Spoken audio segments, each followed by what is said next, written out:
Welcome to our YouTube channel ছাদা private ITI. আজ আমি অনেক প্র্যাকটিক্যাল ভিডিও নিয়ে চলে এসেছি। তো আমার স্টুডেন্টরা একটি জব করছে প্র্যাকটিক্যাল, সেই জবটি হচ্ছে স্টেপ কাটিং।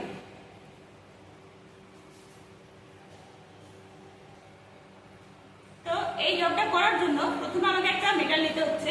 এই একটা মেটাল নেওয়া হয়েছে, বোর্ডে জবটা ছবি দেওয়া আছে, যে দেওয়া আছে জব নম্বর 3, জব নেম স্টেপ কাটিং।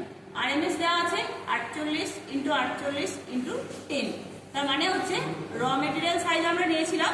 এই যে মেটালটা, এর যে একটা র মেটেরিয়াল সাইজ হয়, সেই র মেটেরিয়াল সাইজটা আমরা নিয়েছিলাম 48/48, আর এর থিকনেসটা ছিল 10 mm। তো এটার পর ফার্স্ট আমাদের যেটা করতে হবে সেটা হচ্ছে র মেটেরিয়ালটা নেওয়ার পর এটাকে আমাদের সারফেস করতে হবে এবং রাইট অ্যাঙ্গেল তৈরি করতে হবে। তো সারফেস এবং রাইট অ্যাঙ্গেল করার পর আমরা যেটা নেব সেটা হচ্ছে ট্রাই স্কোয়ার। এই ট্রাই স্কোয়ারটার সাহায্যে আমরা কিন্তু প্রথমে এইভাবে কিন্তু রাইট অ্যাঙ্গেলটা চেক করব। প্রতিটা সাইড আমরা রাইট অ্যাঙ্গেল চেক করব এবং তারপর সারফেসটা এভাবে আমরা কিন্তু চেক করব।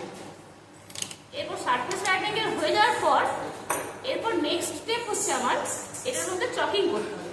এই যে আমি চকিং করেছি মেটালটাই, এইভাবে চকিং করার পর আমাকে রোদে শুকাতে হবে। শুকানো হয়ে গেলে এটার উপর আমি মার্কিং করবো।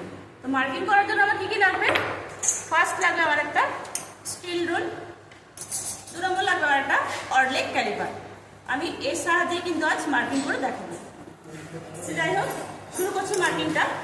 তো আমার এখানে ড্রয়িংটা বোর্ডে দেওয়া আছে যে আমাকে করতে হচ্ছে 45/45 করতে হচ্ছে আমাকে। তাহলে আমি আরএমএস নিয়েছিলাম 48/48, কিন্তু 45/45 করছি আমি। তাহলে প্রথমে আমাকে এভাবে ধরতে হবে অরলেকটা স্টিল রুলের সাহায্যে। ফার্স্ট আমি মাপ নিচ্ছি 45।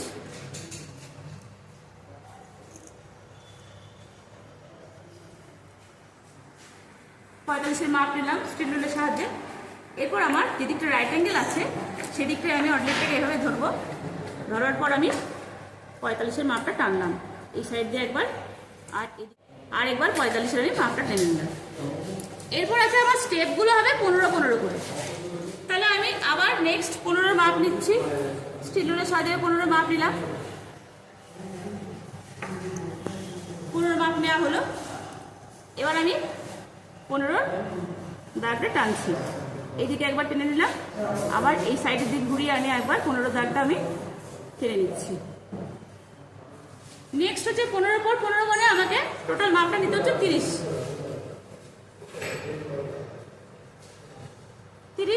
30-এর মাপ নিলাম। এবার রাইট অ্যাঙ্গেল দিকে আমি 30-এর মাপটা কেটে দিচ্ছি।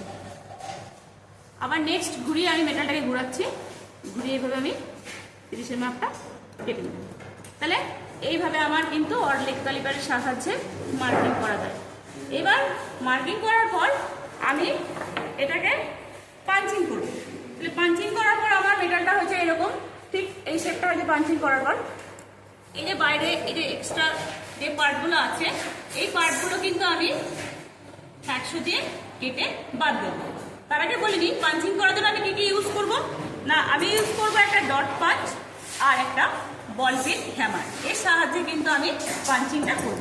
তাহলে পাঞ্চিং করার পর আমার মেটালটা এরকম পজিশনে এসেছে।